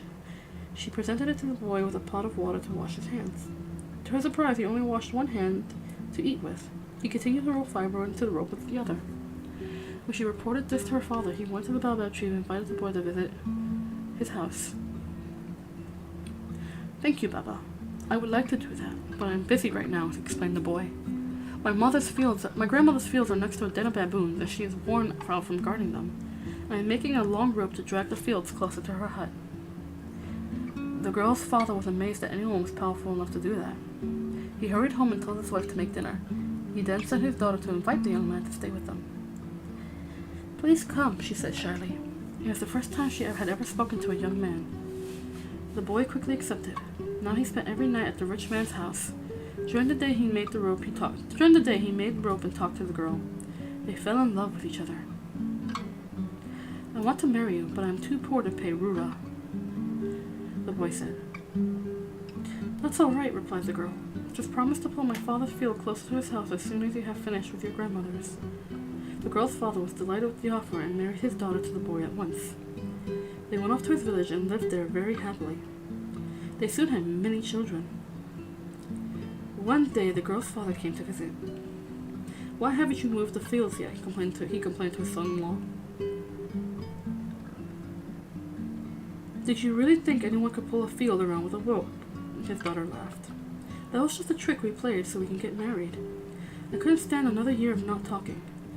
Please come and see your new grandchildren. The little girl's father was annoyed at his clever daughter, but he liked his grandchildren, so he forgave her. Nama flexed her hands. They were getting calluses from twisting so much mukfudi fiber. She had munched on a few grasshoppers and followed them with a handful of brambleberries. I wish I could tie a rope to this island and pull it next to Zimbabwe, she told Mother. Mother asked when she was going to work on a new boat.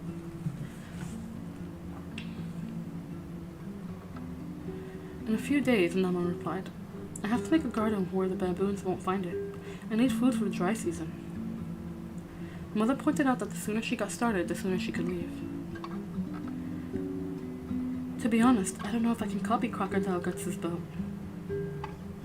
Making a boat is easy, little disaster, said Crocodile Guts from his bench at the bottom of the lake.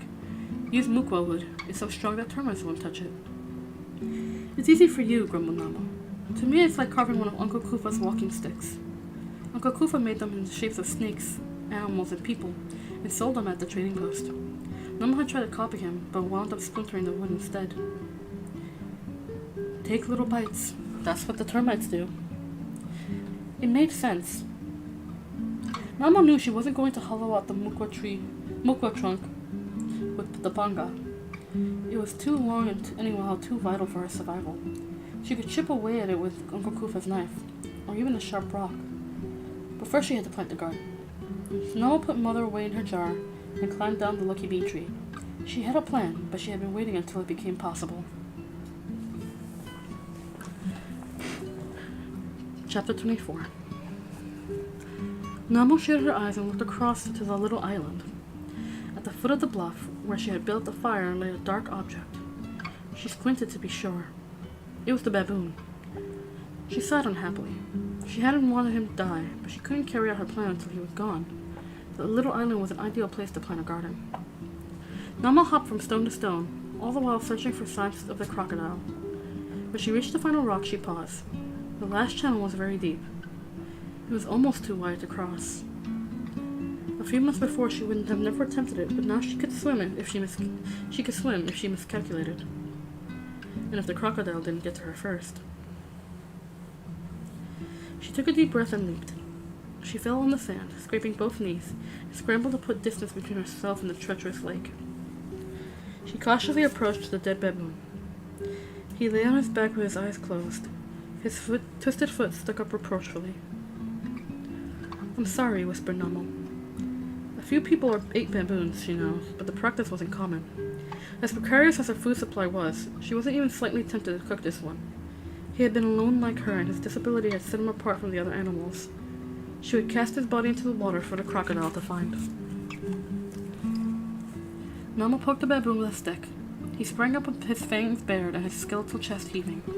Namo jumped back with a shriek. She threw the stick at him and followed it with every rock she could lay her hands on. The baboon retreated, screaming. He tottered to the base of the bluff and fell over. He lay there charring with terror, his eyes wide and open and unfocused. "You horrible creature," she yelled. "Why aren't you dead like you're supposed to be?" She squatted on the ground and hugged herself to stop shaking. They sat across from each other, the baboon whimpering and Namo trembling. After a while, the baboon sighed deeply and relaxed again into the posture of impending death. He looked, Namo had to admit, like one of the many cholera victims she had cared for. "You're only a beast," she said defiantly. The animal's eyes were haunted with fear. He feebly scratched his chest. "Nyama. That's all you are. Meat. If I wasn't so fussy, I'd cook you up at once." The baboon turned towards her voice. "Urgh," it said, like an infant calling for its mother.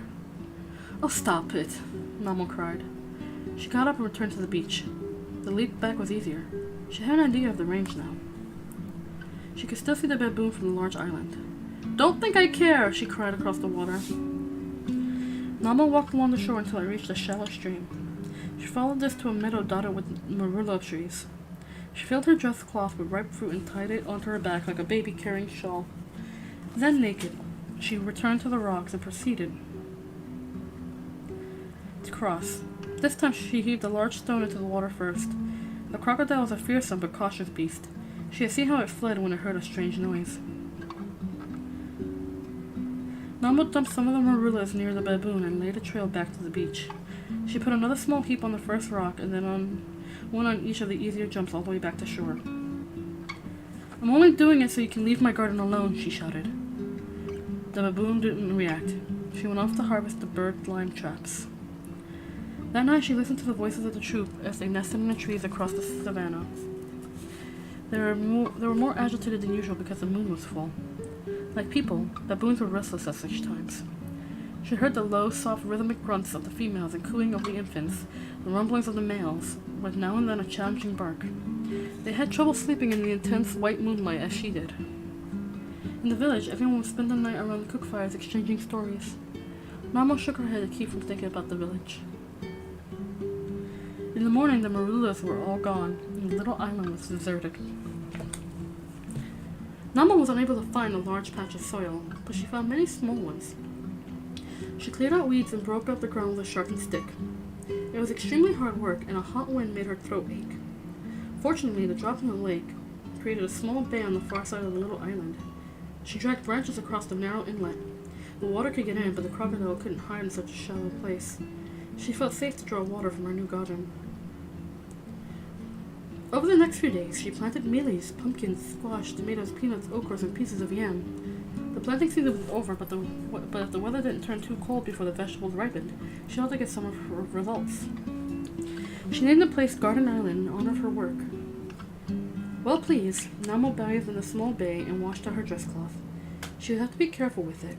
It would be terrible if she wore it out and had to arrive in Zimbabwe, stark naked. She sang, "I have worked, I have sweated, and now I have a great farm. I will eat to my heart's content, for I am a soldier of the land, and a warrior whose weapon is the hoe.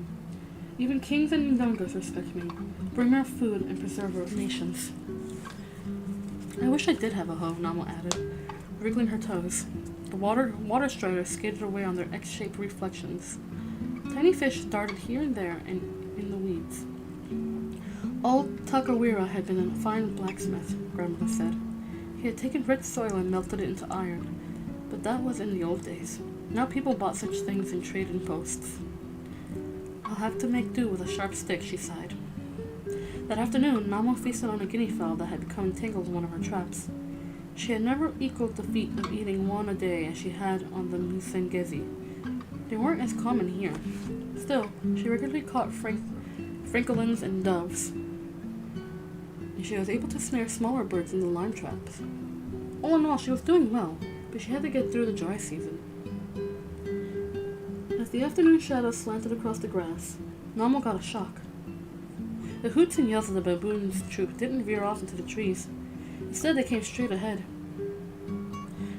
Soon she could see the little group of animals moving towards the cliffs as they had on that first morning. This is my home, she shouted from her platform. She gathered rocks from her hoard and prepared to rain down on them. The baboons gave her trees a wide berth, however. I do not give you permission to visit, she yelled. The animals glanced at her and continued their migration. The big male who had sniffed her at her cooking fire the first afternoon approached and bared his frightening fangs. Ooh, ah, ooh, he shouted at the girl, cursing him from the branches.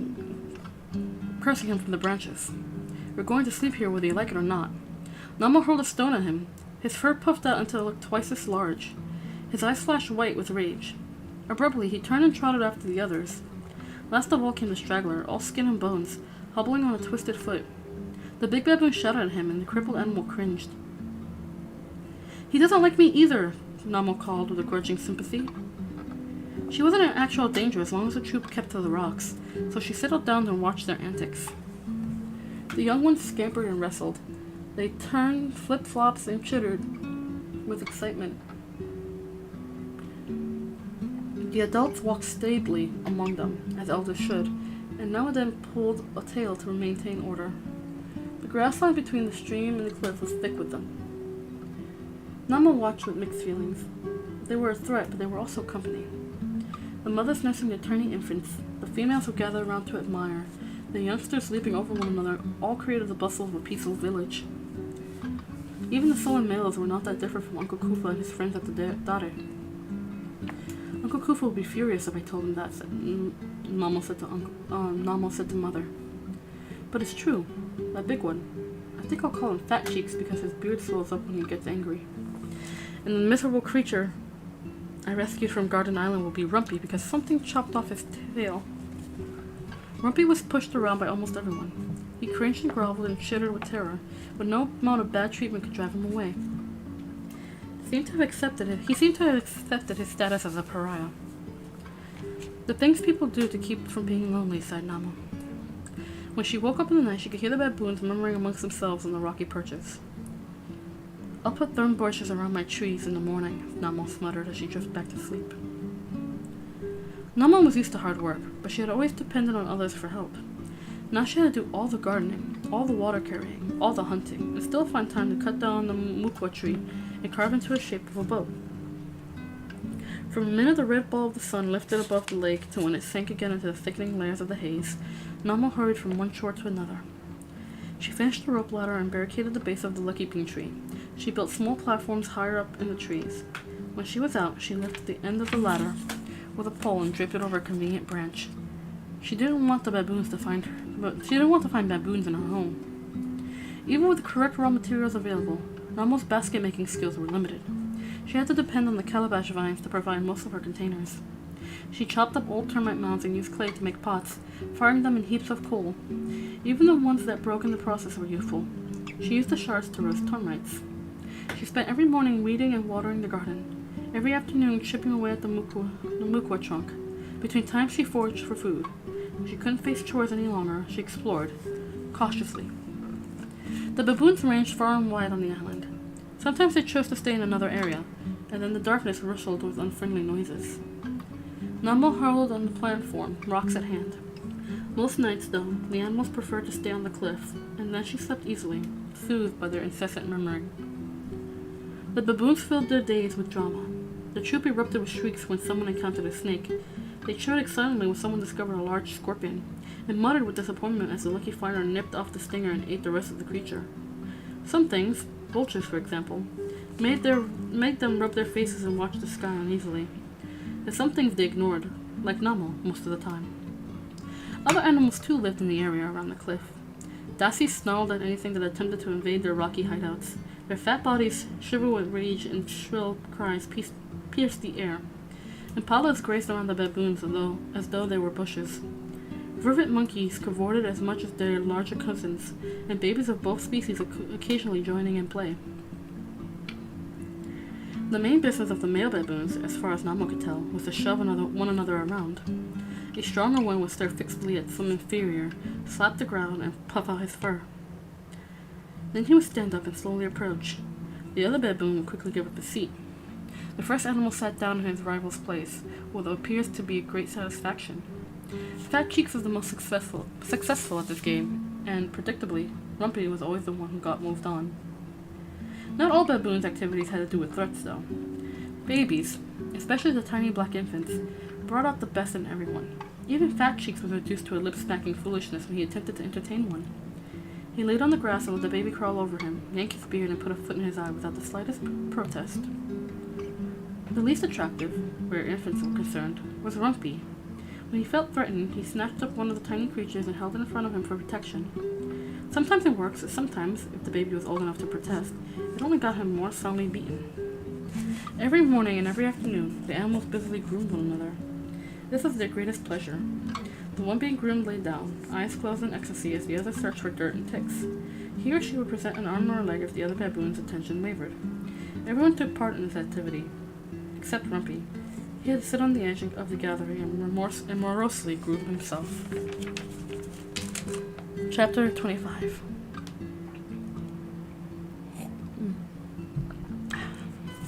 Namo tried to build an entire hut on the platform, but she soon found it was beyond her ability.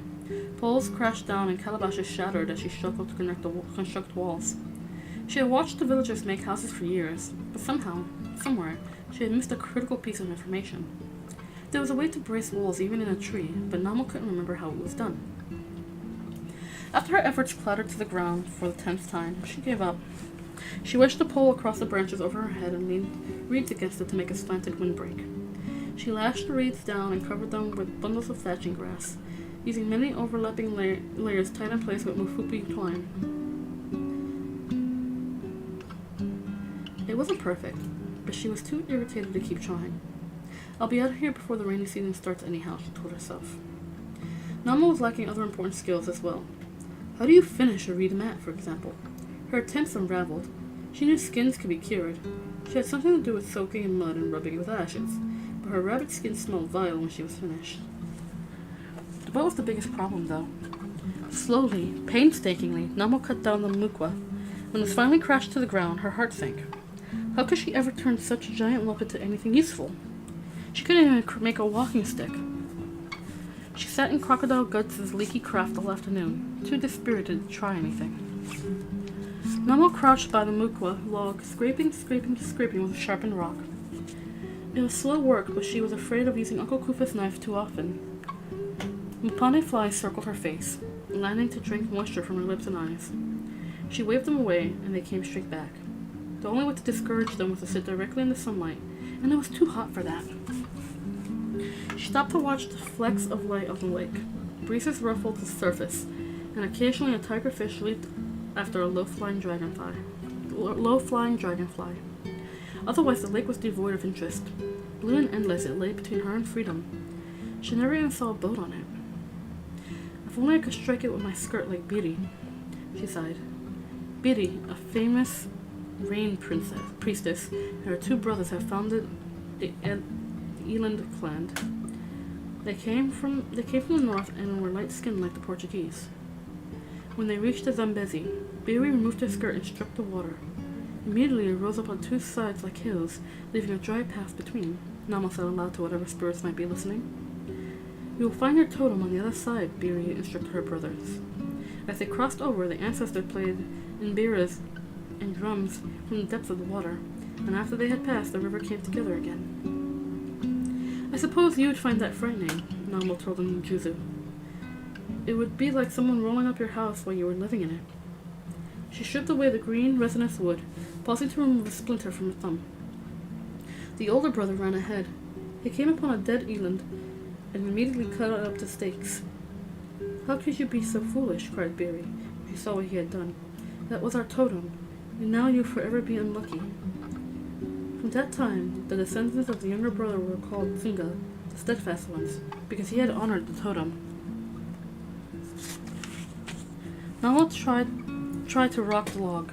It wouldn't budge. She poked her fingers into the gap to get a better grip. The pain shot through her like a knife. She jerked away, and a large black scorpion scuttled out of the hole. It danced sideways, making a hissing noise. Namo threw a scraping rock at it. It squirted venom at her in a fine spray. She grabbed the stick and pounded the creature even as it rose again to attack again, banging until its body was mush and the tail twitched feebly. She sank to the ground, dizzy with shock. Oh, she moaned. The pain was so terrible she couldn't think. Namo stared up at the sun, stabbing through the gray and green musasok leaves. The light dazzled her eyes, and her stomach rolled with nausea. I can't stay here, she whispered. If she was going to be really sick, she didn't dare remain exposed. A jackal or honey badger could be just as lethal as a lion then, but she couldn't bring herself to move. Instead, she steadied her hand until she found the puncture on the back. It was oozing slightly. Namo sucked at the wound and spat out the bitter liquid. Painfully, she forced herself to roll over and crawl to the lake. She scooped up the water to wash the evil taste out of her mouth. Then she collapsed with her face half in the mud. She wanted to lie there forever. If only Masvita would cover her with a blanket, she could sleep until the pain went away. No, someone will look for me if I don't return with firewood, she thought dimly. But no, she wasn't in the deserted village. Nowhere near it. At sundown, Namo remembered the larger animals would venture down to the lake, and wait for them under the surface would be a crocodile.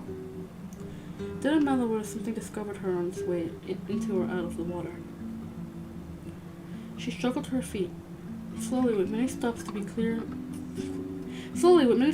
her swimming head, Namo crept back up to the lucky bean trees.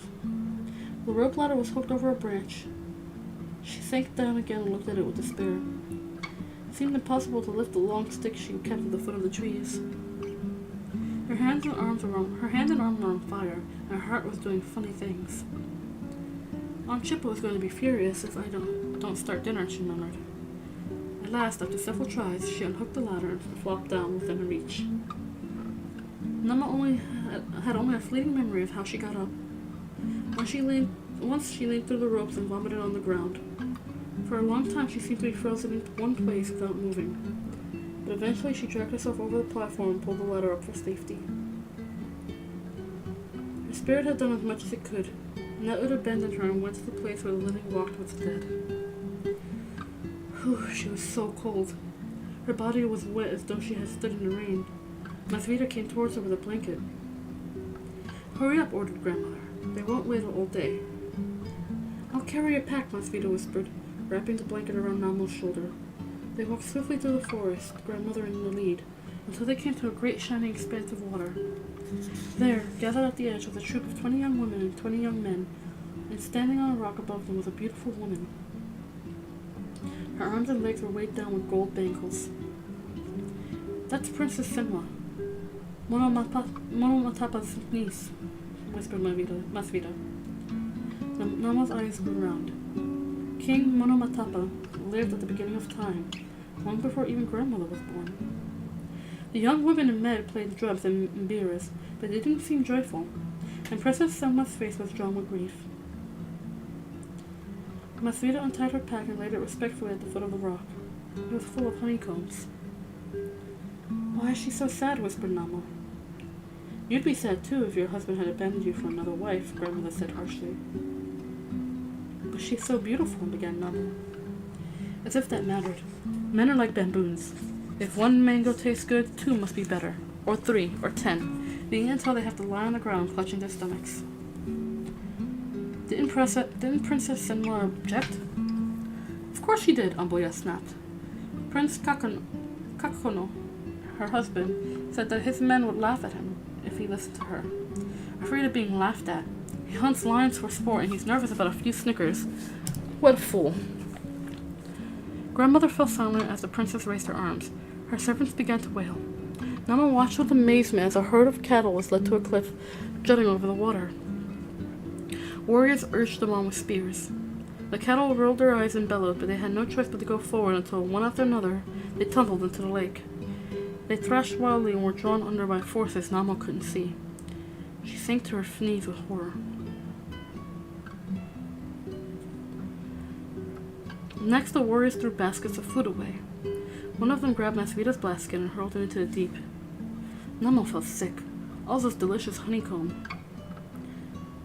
The soldiers cast away grass mats, pottery, and beads. They seized up young men and women. No, moaned Namo, hugging Amboya's leg. The men struggled and women screamed, but it seemed no good. They were all sucked up under the water as they stretched out their arms for help. The warriors, their duty performed, followed the hapless servants to destruction. Princess Senwon looked on with grim satisfaction. She turned to gaze directly at grandmother. "Tell my husband I await him," she said. Then she descended from the rock and threw herself over the cliff. Her body was so weighted down with gold, it disappeared instantly. "Let's go back to the village," Namo pleaded, clinging to grandmother's legs. "Wait," commanded Amboya. Now another group of people arrived from the forest. A handsome man wearing a crown of feathers rushed to the water's edge and shouted, "Senwa! Senwa!" The others joined him with cries of alarm. "That's Kakuno," said Masvita. The prince climbed the rock and stood and watched as his servants mournfully played their drums and mbiras. They were even younger than Princess Senwa's followers. Kakuno could only be waited on by people who have not yet married, Masvita explained. His magic depends on it. Noma thought he was indeed a magnificent being as he gazed at the lake where his wife had disappeared. If he had been such a donkey, it would never have happened, grumbled Amboya. Right now he is wetting his loincloth over what Monomatapa would do to him when he finds out. Trust grandmother to take the glamour out of the scene, thought Namo. She heard the lowering of cattle and smelled their earthy breath in the wind. Not again, she murmured. Prince Kakono raised his arms. A new army of warriors drove a herd of cows over the cliff at spear point. They threw all the prince's wealth into the lake, and then they turned to the terrifying servants. Masvita rose and began walking towards them. "No!" screamed Namo. Grandmother held her tightly. "Please let me stop her. Please, Amboya!" Masvita in turn gave Namo a sad and tender smile. "It is the custom," she said. "No, no!" shrieked Namo. Grandmother held her with a grip of iron. Masvita walked to the warriors as they parted to let her pass.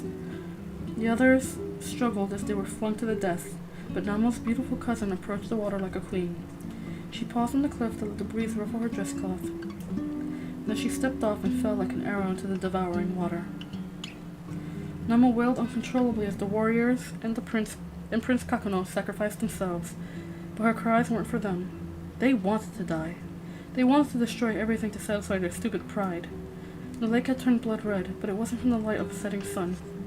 It was swollen with death, and it resounded with the boom of drums. The spirits were dancing under the water. She could see them and their inhabitants They could see them like inhabitants of a great city in their finery and gold. The warriors were in their leopard skins, and their servants in their bark dresses. Princess Senwa and Prince Kakuno danced apart, apparently still not reconciled with each other, and in the center, unmoving, stood Masvita, gazing upward to the blood-red water. Boom, boom, boom. The drums pounded. Namo flung her head from side to side to get rid of them. Boom. The movement only made it worse. Her head ached and her heart raced. Her body was soaked in sweat. She blinked at the lucky beam leaves overhead. Even her eyelids hurt. But she wasn't at the lake. Grandmother was still in the village and Masvita was still alive. Whimpering with relief, Namo tried to sit up. She was overcome with muscle spasms. Her body jerked as though it belonged to someone else. Frightened, Namo laid as still as she could manage. Was she possessed? Her stomach felt as though someone had punched it. I'm dying, she thought. She had never heard of anyone dying of a scorpion sting, but she had never seen anyone stung by such a big one either. The way he sprayed venom at her. I'm not dead yet, she whimpered. She had come close, though. Grandmother had often told the tale of Princess Sedma and Princess Kakuno, finishing up with, and if the prince hadn't been such an ass, everyone could have been perfectly happy. Remembering Ambuya's acid remark made Namo feel slightly safer. It made the world seem solid, not a shape-shifting mist of dreams. She listened to the baboon troop returning to their sleeping cliff. She could interpret all the sounds by now. There was the squeal of babies who had tackled one another too vigorously. There was the soft grunt of a mother calling her child. There was Rumpy getting kicked off a rock by a bigger male. The animals appeared almost civilized. They stole from one another, of course, and enjoyed terrorizing one another, but their crimes were minor compared to those of people. Even Fat Cheeks wouldn't march a troop into a lake to satisfy his pride. And I think that's where I'm going to leave it for now. Because the next chapter, we'll be able to start the next chapter. We're getting pretty, I think we did pretty good progress. We read almost 10 chapters. I think we read up to about 9 chapters. Next time we'll start on chapter 26. But yeah, the story is getting interesting. At this point, Namo is just trying to survive. I feel so bad for her, but she's trying her best. She's like, what, 12 years old? She's trying her best. Oh, poor girl. Anyway, thank you so much for being here. Thanks so much for hanging out with me. Oh, goodness gracious, excuse me. Tomorrow I will not be streaming, so just, so just have a wonderful day. I'm gonna probably take my time and relax, do some small projects and stuff like that. And then Thursday we're gonna come back at it again with Super Meat Boy. So I'm excited. I cannot wait. Alright, and remember, hug your friends, tell someone you love them, and be a force for good in the world, because goodness knows the world needs more goodness. I love you guys so very much. I hope you have a wonderful rest of your day, evening, afternoon, nighttime, whatever time it may be. And I hope your Wednesday goes very well as well, and I will see you guys on Thursday. I love you all so very, very, very, very, very much, and I shall see you guys on Thursday. Love y'all, and I'll be seeing you. Bye!